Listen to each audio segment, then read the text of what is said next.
میں بلا کسی تاخیر کے اپنے پہلے مقرر حضرت مولانا خلیل احمد صاحب مظاہری دامت برکاتہم سے درخواست کرتا ہوں حضرت والا تشریف لائیں اور اس جلسے میں پہلا خطاب فرمائے. حضرت کا یہ پہلا خطاب ہوگا.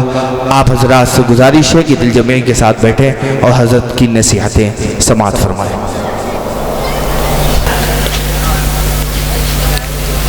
الحمد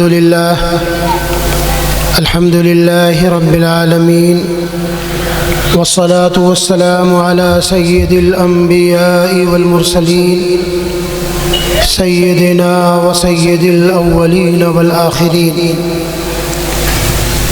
وعلى آله وأصحابه أجمعين. أما بعد، أعوذ بالله من الشيطان الرجيم. بسم الله الرحمن الرحيم. وما أرسلناك إلا رحمة للعالمين. صدق الله العلي العظيم.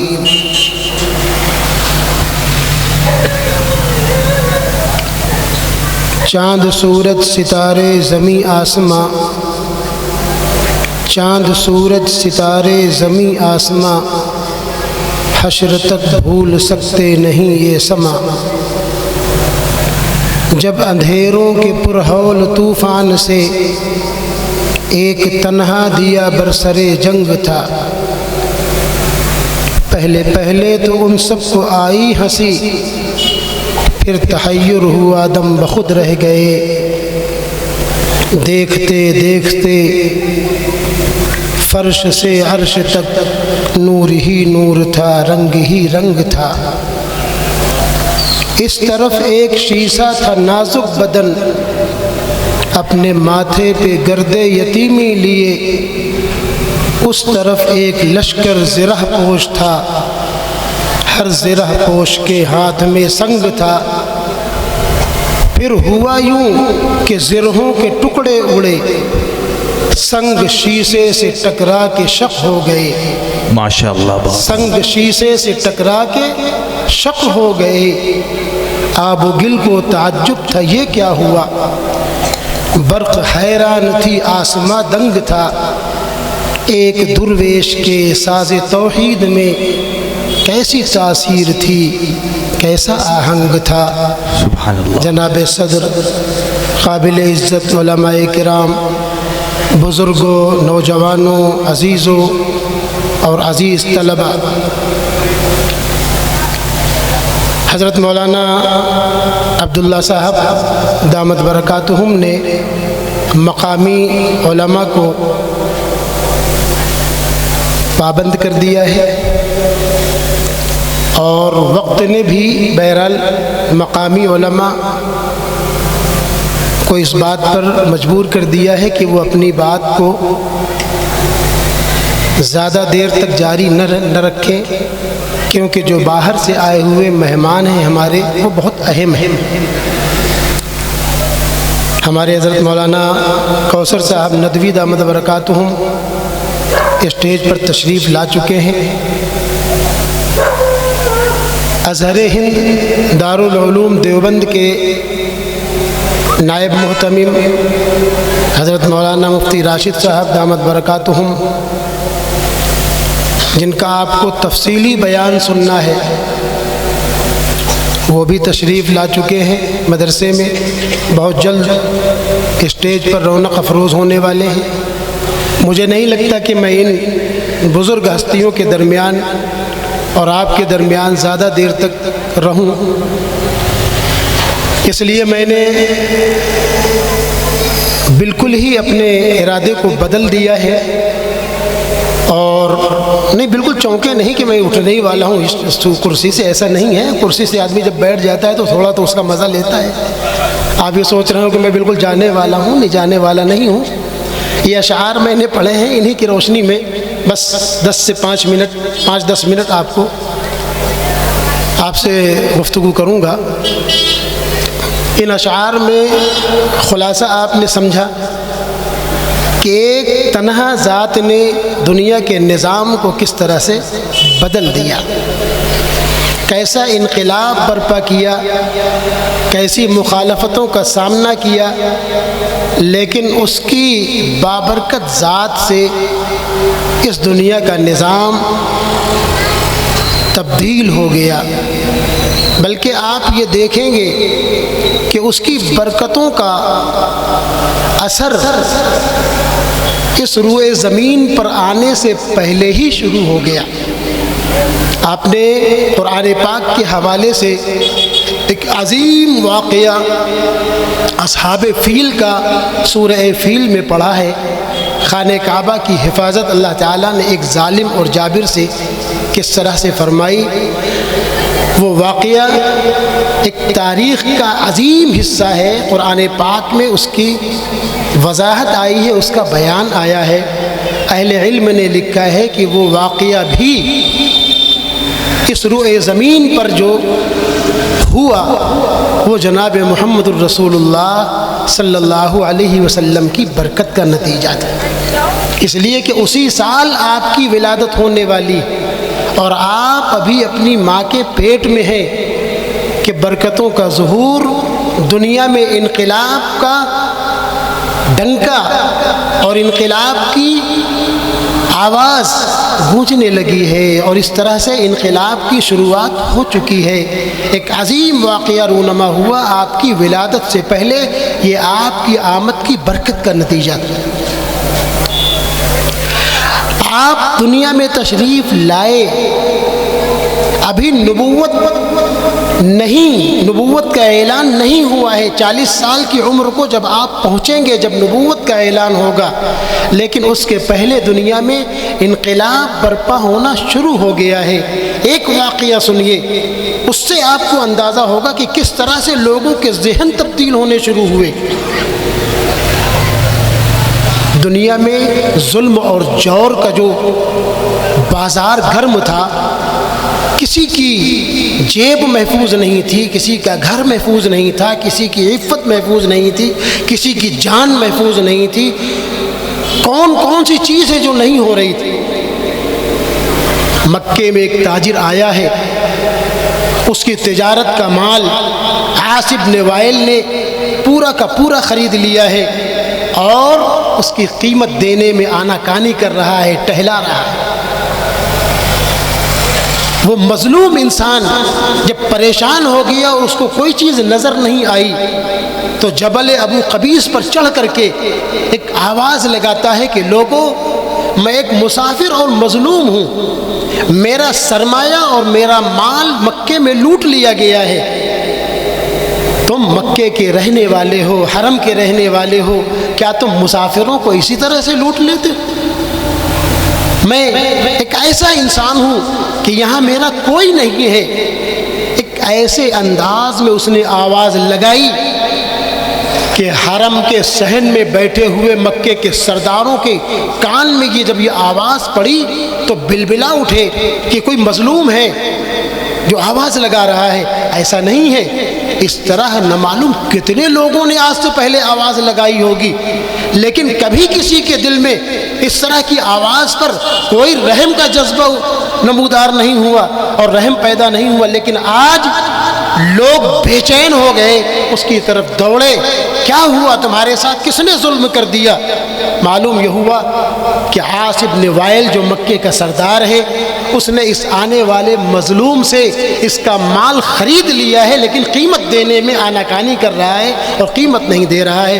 لوگوں نے اس کا مال اس کی قیمت دلائی، اور اس کے بعد انہی سرداروں نے بیٹھ کر کے یہ طے کیا کہ اب ہمیں کوئی لاہ عمل طے کرنا ہے، مکے سے ظلم اور جور کا خاتمہ کرنے کے لیے، مظلوموں کی مدد کرنے کے لیے، بیواؤں کے سروں پہ دوپٹہ رکھنے کے لیے، اور بے سہارا لوگوں کا سہارا بننے کے لیے ہمیں آگے آنا چاہیے۔ چنانچہ کچھ لوگ آگے آتے ہیں اور بیٹھ کر کے طے کرتے ہیں، ایک معاہدہ طے پاتا ہے۔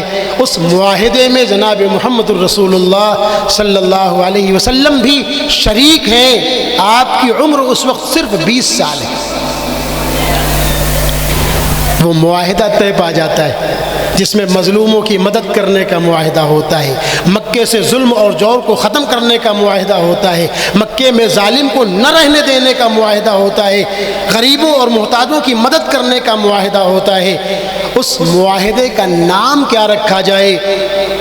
نام رکھنے کے لیے وہ اسی طریقے کا ایک معاہدہ انہی کے آباء و اجداد میں تقریباً 3500 سال پہلے قبیلہ بنو جرہم نے، جس وقت مکے کی آبادی وجود میں آئی تھی، اس وقت مکے میں امن و امان برقرار رہے، اس کے لیے ایک معاہدہ کیا تھا، اور اس معاہدے میں جتنے لوگ شریک تھے وہ فضل اور فضیل اور فضالہ نام کے لوگ تھے، اس لیے اس معاہدے کا نام انہوں نے حلف الفضول رکھا تھا۔ آج جب 3500 سال کے بعد مکے سے بدامنی دور کرنے کے لیے معاہدہ ہو رہا ہے، تو آباء و اجداد کے اسی نام کا سہارا لے کر کے اس معاہدے کا نام حلف الفضول رکھا گیا۔ میں یہ دکھا رہا ہوں کہ آج سے پہلے مظلوموں کی نہ معلوم کتنی چیخ و پکار لوگوں نے سنی ہوگی، لیکن کبھی کسی کے دل میں رحم کے جذبات نہیں پیدا ہوئے۔ آج یہ رحم کا جذبہ پیدا ہوا ہے جناب محمد الرسول اللہ صلی اللہ علیہ وسلم کی آمد کی برکت سے۔ آپ دنیا میں آ گئے ہیں، آپ انسانیت کا پیغام لے کر کے آئے ہیں۔ اب انسانیت کو امن ملنا ہے، چین ملنا ہے اور سکون ملنا ہے۔ اب یہاں سے بدامنی کا خاتمہ ہونا ہے۔ اس لیے لوگوں میں، حالانکہ ابھی آپ نے نبوت کا اعلان نہیں کیا، لیکن لوگوں میں اس طرح کے جذبات پیدا ہونے شروع ہو گئے۔ ایک واقعہ اور بات ختم۔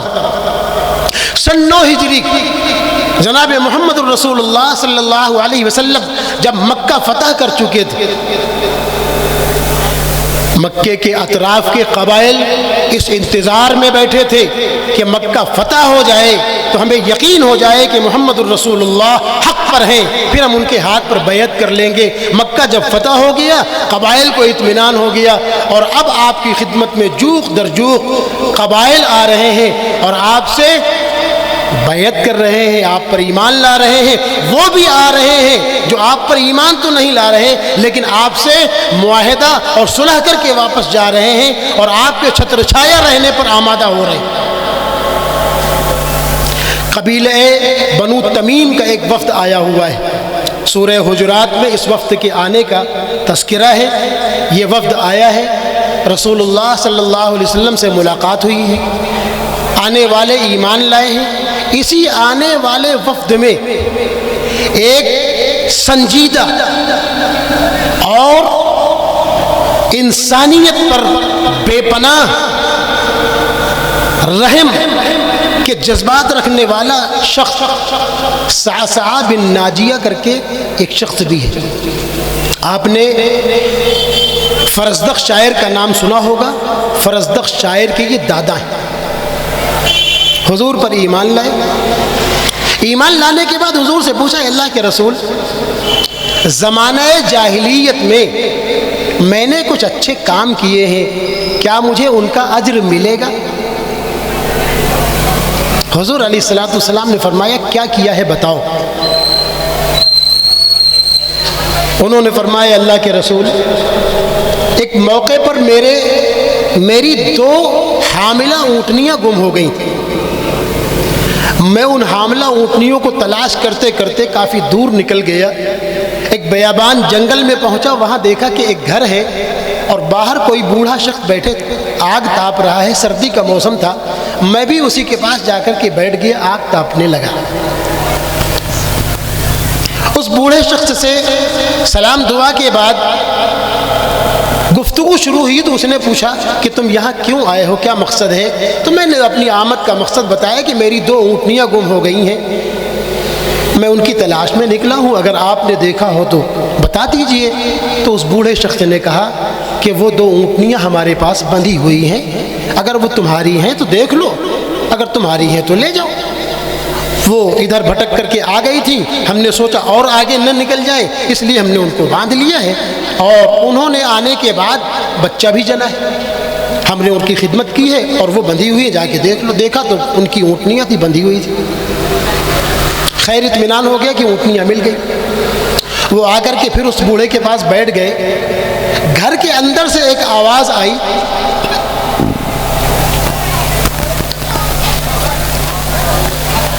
جننے والی نے جن دیا ہے، یعنی گھر میں ولادت ہونی تھی، اس ولادت کی اطلاع اس بوڑھے شخص کو دی گئی کہ جننے والی نے بچہ جن دیا ہے۔ اس بوڑھے شخص نے کہا کیا جنا ہے، لڑکی کہ لڑکا؟ تو اندر سے آواز آئی کہ لڑکی جنی۔ اس بوڑھے شخص نے کہا پیچھے کے دروازے سے لے جاؤ، پیچھے گڑھا کھودا ہوا ہے اس میں ڈال دو اور بند کر دو۔ اس اونٹنی کے تلاش میں گیا ہوا شخص صعصع بن ناجیہ، اس نے کہا ذرا ٹھہرو، میری بات سن لو، تم اس لڑکی کو گڑھے میں دفن کر کے ختم کر دینا چاہتے ہو، ایسا کرو کہ اس لڑکی کو مجھے دے دو اور اس کے بدلے میں مجھ سے یہ 2 اونٹنیاں اور اس کے دونوں بچے جو تمہارے یہاں بندھے ہوئے ہیں وہ لے لو۔ تو وہ تمتما گیا بڈھا، اور اس نے کہا تم جانتے نہیں ہو میں قبیلہ مضر سے تعلق رکھتا ہوں، مطلب یہ کہ ہم بیٹیوں کو بیچا نہیں کرتے، مطلب دفن کر دیں گے، زندہ درگور کر دیں گے لیکن بیچیں گے نہیں۔ تو صعصع نے کہا کہ میں تمہاری بیٹیوں کو ملکیت کے طور پر خریدنا نہیں چاہتا، بلکہ میں ان کی روح کو خریدنا چاہتا ہوں، یعنی میں ان کو زندگی دینا چاہتا ہوں، ان کو تم بیچ کر کے یعنی ملکیت کے طور پر نہ دو مجھے، ان کی روح مجھے دے دو۔ تو اس بوڑھے شخص نے کہا اگر ایسی بات ہے تو پھر قیمت کچھ اور بڑھاؤ، اور یہ جو اونٹ جس پر تم چل کر کے آئے ہو یہ بھی قیمت میں لگاؤ۔ تو صعصع بن ناجیہ نے کہا ٹھیک ہے، سودا قبول ہے، تم یہ اونٹ بھی مجھ سے لے لو، لیکن میں جاؤں گا کیسے واپس؟ اتنی مہلت دو کہ میں اس اونٹ سے واپس چلا جاؤں، اپنا کوئی آدمی میرے ساتھ بھیج دو، میں یہ اونٹ تم کو واپس کر دوں گا۔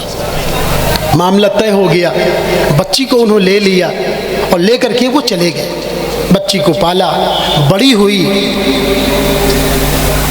گھر کا چراغ بن گئی، ان سے محبت پیدا ہو گئی۔ اس کے بعد صعصع کہتے ہیں کہ اس بچی کے نقل و حرکت نے اور اس کے پیار و محبت نے میرے دل میں بچیوں کی طرف سے ایسی محبت ڈال دی کہ میں روزانہ اس فکر میں لگ گیا کہ ان قبائل میں جاؤں جن قبائل میں بچیوں کو زندہ دفن کر دینے کا رواج ہے، اور وہاں لوگوں کو بتاؤں کہ اگر تمہارے قبیلے میں کوئی بچی پیدا ہو تو تم اس کو زندہ دفن نہ کرنا، مجھے دے دینا اور اس کے بدلے میں مجھ سے 3 اونٹ لے لینا۔ اور اس طرح سے ہر قبیلے میں جاتا تھا اور جا کر کے ایسی بچیوں کو تلاش کر کے لے آتا تھا اور اس کے بدلے میں 3 اونٹ دے دیتا تھا۔ اے اللہ کے رسول، یہ چسکا مجھے ایسا لگا کہ میں برابر ایسا کرتا رہا، حتیٰ کہ آج میرے گھر میں 360 بچیاں پل رہی ہیں۔ آج میرے گھر میں 360 بچیاں پل رہی ہیں۔ حضور علیہ الصلوۃ والسلام نے ان کی زبان سے یہ واقعہ سنا، آپ کی آنکھیں برس رہی تھیں، اور فرمایا اللہ کے رسول نے تم نے تو بہت اچھا کام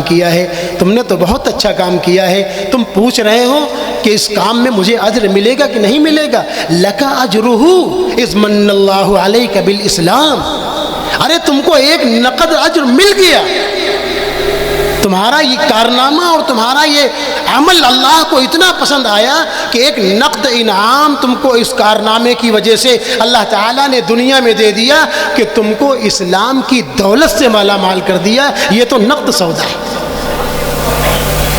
اس لیے کہ اسلام کوئی معمولی دولت تو ہے نہیں، اللہ تعالیٰ کو تمہارا یہ عمل پسند آیا ہے، اسی لیے تم کو اسلام کی دولت سے نوازا ہے۔ اور اس کے بعد فرمایا اللہ کا پیغمبر وعدہ کرتا ہے کہ قیامت کے دن اللہ تعالیٰ تمہارے لیے اپنے خزانے کے منہ کھول دے گا۔ اللہ کے رسول علیہ الصلوۃ والسلام کے سامنے یہ واقعہ آیا، میں یہ آپ کو دکھانا چاہ رہا ہوں کہ یہ اس شخص کا عمل ایمان لانے سے پہلے کا ہے، بلکہ اس وقت سے پہلے کا ہے جب آپ کو نبوت بھی نہیں ملی تھی، نبوت ملنے سے پہلے سے اس نے یہ عمل شروع کر دیا تھا۔ آپ بتا سکتے ہیں، اور میں یہ بتانا چاہتا ہوں کہ جناب محمد رسول اللہ صلی اللہ علیہ وسلم کی آمد کی برکت کا نتیجہ تھا، ورنہ آج سے پہلے نہ معلوم کتنی بچیاں زندہ دفن کی جا چکی تھیں، کبھی کسی کے دل میں اس طرح کا رحم پیدا نہیں ہوا اور کبھی کسی نے نہیں سوچا۔ آج سوچنے لگے ہیں لوگ، آج انسانیت کے بارے میں لوگ غور کرنے لگے ہیں، آج مظلوموں کی مدد کرنے کے بارے میں لوگ غور کرنے لگے ہیں، اس سب کے پیچھے صدقہ ہے جناب محمد الرسول اللہ صلی اللہ علیہ وسلم کا ایک تنہا انسان جو کھڑا ہوتا ہے اور پورے معاشرے کو اور نظام کو چیلنج کرتا ہے اور کچھ دنوں میں اس کو بدل دیتا ہے۔ اس طرف ایک شیشہ ہے نازک بدن اپنے ماتھے پہ گرد یتیمی لیے، اس طرف ایک لشکر زرہ پوش ہے، ہر زرہ پوش کے ہاتھ میں سنگ ہے۔ پھر ہوا یوں کہ زرہوں کے ٹکڑے اڑے، سنگ شیشے سے ٹکرا کے شق ہو گئے۔ آب و گل کو تعجب تھا یہ کیا ہوا، برق حیران تھی، آسماں دنگ تھا، ایک درویش کے ساز توحید میں کیسی تاثیر تھی، کیسا آہنگ تھا۔ وآخر دعوانا الحمدللہ رب العالمین۔ جزاک اللہ احسن الجزا۔